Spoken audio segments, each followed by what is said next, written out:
In this video, we're going to take a quick look at Nik Analog Efex Pro, which is a simulation of many different types of effects that you would get when using different types of film and film camera.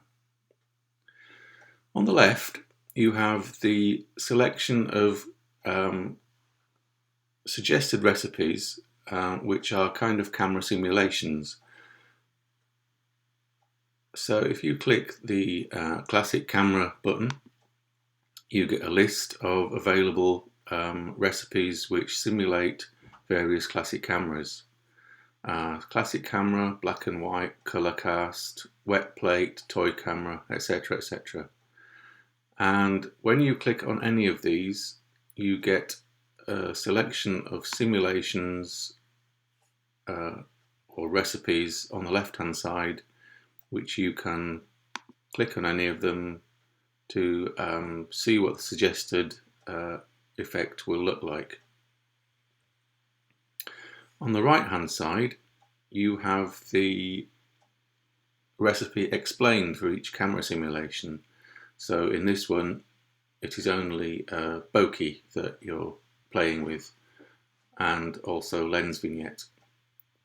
If we go back to one of the other recipes, such as, say, classic camera, and click on classic camera 3,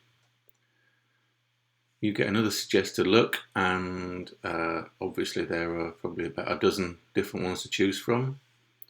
Also at the bottom there's a feeling lucky button which you can press, and it selects at random a particular set of controls which make a particular look.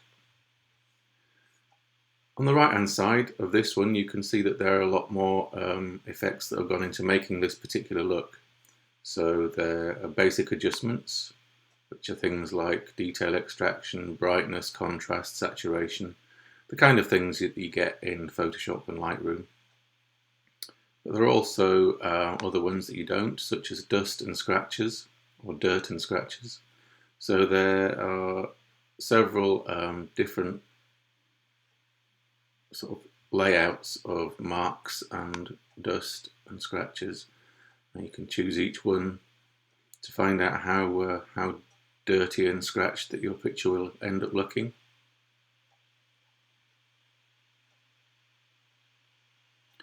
So that one is quite marked. These are really simulations of antique photographs, so glass plates, tin types, that sort of thing, that, you know, through poor storage get marked and scratched over the years, and this is a kind of simulation of how an antique photo might end up after 100 years or so. You can grab the dirt filter, if you like, and shift it around if you don't like quite where the selection of elements fall on your picture. If you go back to the left hand side again, apart from the classic camera choices, you also have a list of the tools which is next to it. So you've got basic adjustments, lens distortion, bokeh, zoom and rotate, blur, motion blur, double exposure, light leaks, dirt and scratches, photo plate, lens vignette, film type, multi-lens, frames, levels and curves. Now that's the entire selection of tools you have to play with, and each classic camera recipe uses some or most of those tools. So if I go to, for instance, wet plate camera, and then choose, let's choose wet plate 9.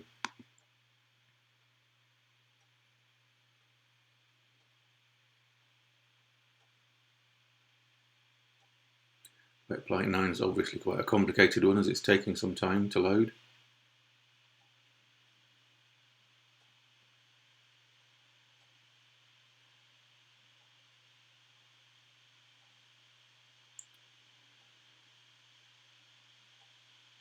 Okay, yeah, well obviously that is quite a complex, antique looking image with lots of lens blur, bokeh blur, scratches, dust, dirt.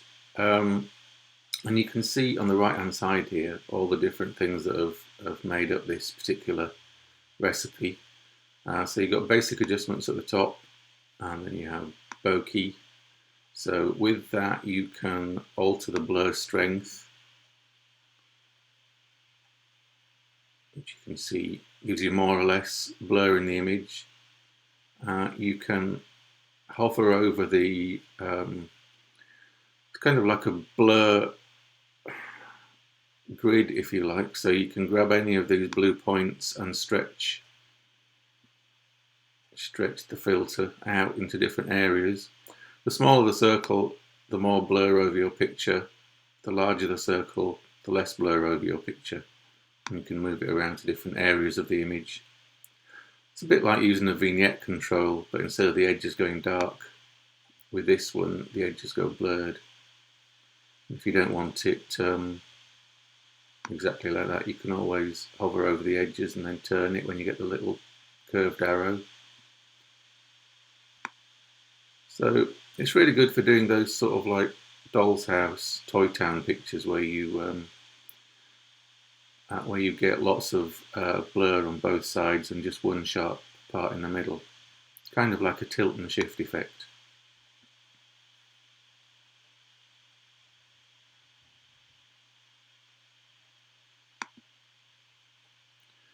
You also have even more control over the blur, so you've got a different selection of aperture blade simulations, so perfectly round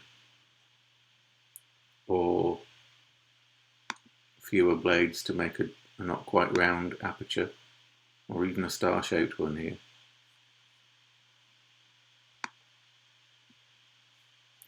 The next one down is dirt and scratches, and you have a strength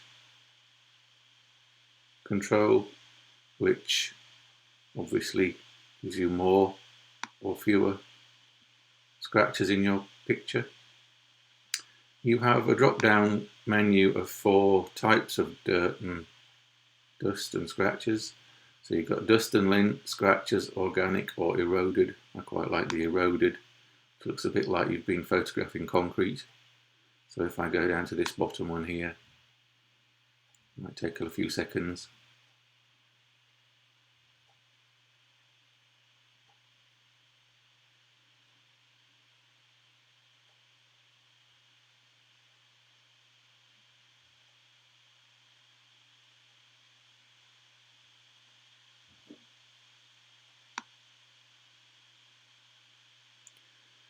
Some of them are obviously less clear than others. I have to turn the strength of this one right up to see what's happening.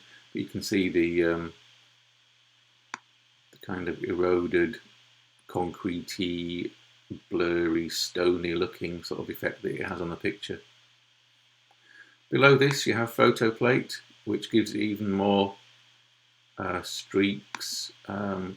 This really is a simulation of what happened when you were putting the emulsion onto a glass plate. I don't know if you've ever watched the videos of this happening, but the emulsion doesn't really often go onto a glass plate very evenly, so you tend to get these streaks and marks where the emulsion takes better than other places and you get stronger or weaker parts of the image. So this is a simulation of that. And here we're getting sort of like bits of emulsion missing on the light parts and darker parts where it's worked properly. Next one down is lens vignette, so you can play around with this much like any other kind of vignette. If you go to the left, you get dark corners. Go to the right, you get light corners, and you can control the shape of the vignette from rectangle to circle, any point in between, and also the size of that. So to the right, and the vignette gets more all-encompassing, and to the left it gets weaker. The next one down here is film type. So again, we've got a drop down box with warm, cool, subtle, black and white, neutral, black and white, toned. This one, it's on number 1 in the warm selection, but we can go try any of them. So if I go to, say, black and white toned, and then choose perhaps a blue tone, so number 3 blue tone, you can see it changes it all over again. At the bottom of this, you have a vary button, so you can click on that and subtly alter the effect every time you click it. And if you particularly like any of these effects and you think I'd probably like to use that again in the future, you can click the save button, which then kicks it over to the left hand side and it ends up in your custom menu.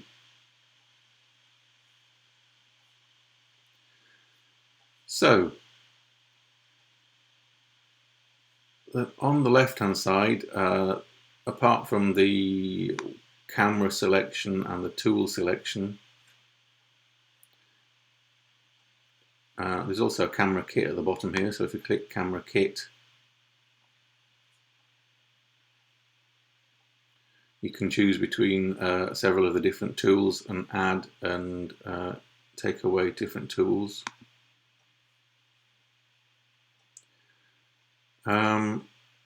On the left still, there is the custom settings. So if you have made custom selections, this is where they live.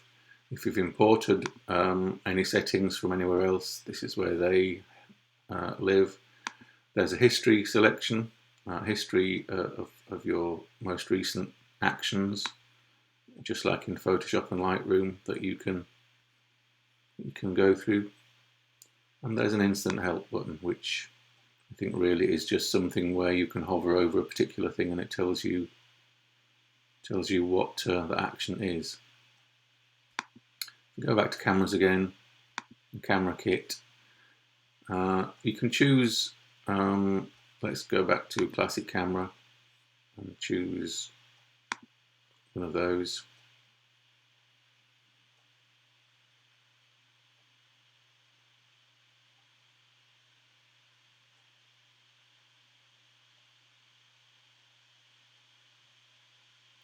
Okay, and you can choose any of the tools on the left hand side of this menu.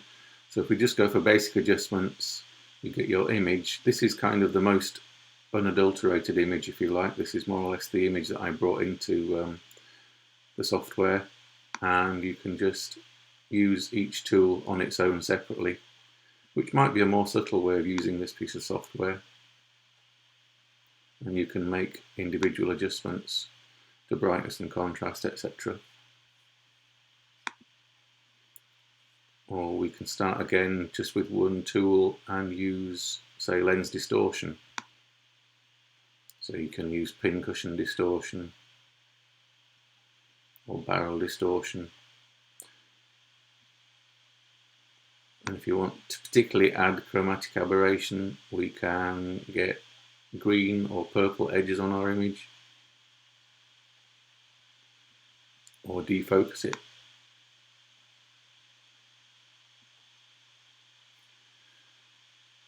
If we go, say, to light leaks, we have a whole selection of simulations of if we had a leaky camera in film days when the light was getting in and fogging the film partly.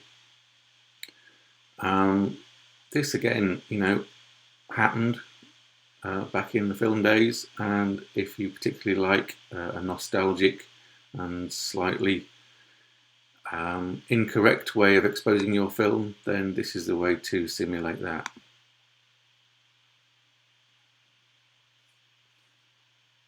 We also have frames, so these can be quite nice to use if you want to put film effects or just borders on your images. So we've got a drop-down menu here with film strip, white and lightbox. So if I choose, well, this one's already got a kind of a film strip effect on it. The ones down here are kind of Polaroid borders. So in the days when you used Polaroid film and it was peel apart, you often got these marks on some of the films that you used. Or these other ones are kind of film edges. So if you scan the whole of a negative or a transparency, you would see these particular film markings on your pictures, just telling you what the film is, what the make is, what the ISO is, what the type of film is, and that sort of thing. And these notches used to indicate some of those things. Up at the top here, it's very much like the other Nik bits of software, so you can just view the single image. You can view a split preview where you can slide the line across to see a before and after image, or you can have the side-by-side preview, which is a before and after. If you're in single image view, there's a compare button which you can just click to see the before and after as well. A lot of the effects, let's just try and find one.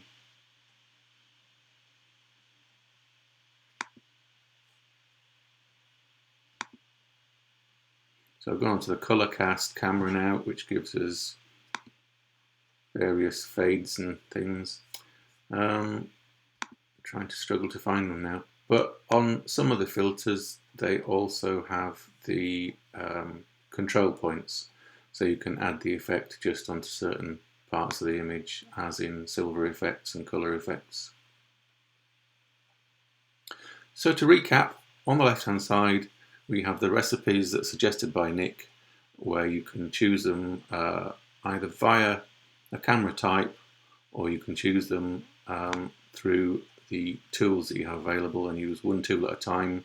Or if you choose a camera type, it's a combination of the tools that are available, and they are suggested to you in these particular recipes that you can click on and see the effect from.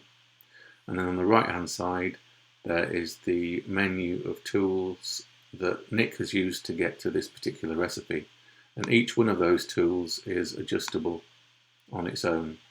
So if you like a particular recipe but don't quite like the way it's done exactly, you can alter that.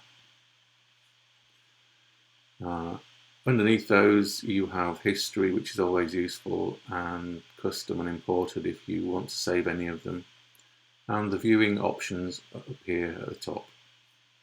And throughout all this, if you want to just add some of these effects to your picture, whether it's in Photoshop or Lightroom, you have a brush option, which kind of just adds a layer mask in Photoshop, and you can brush just the effects onto part of your image.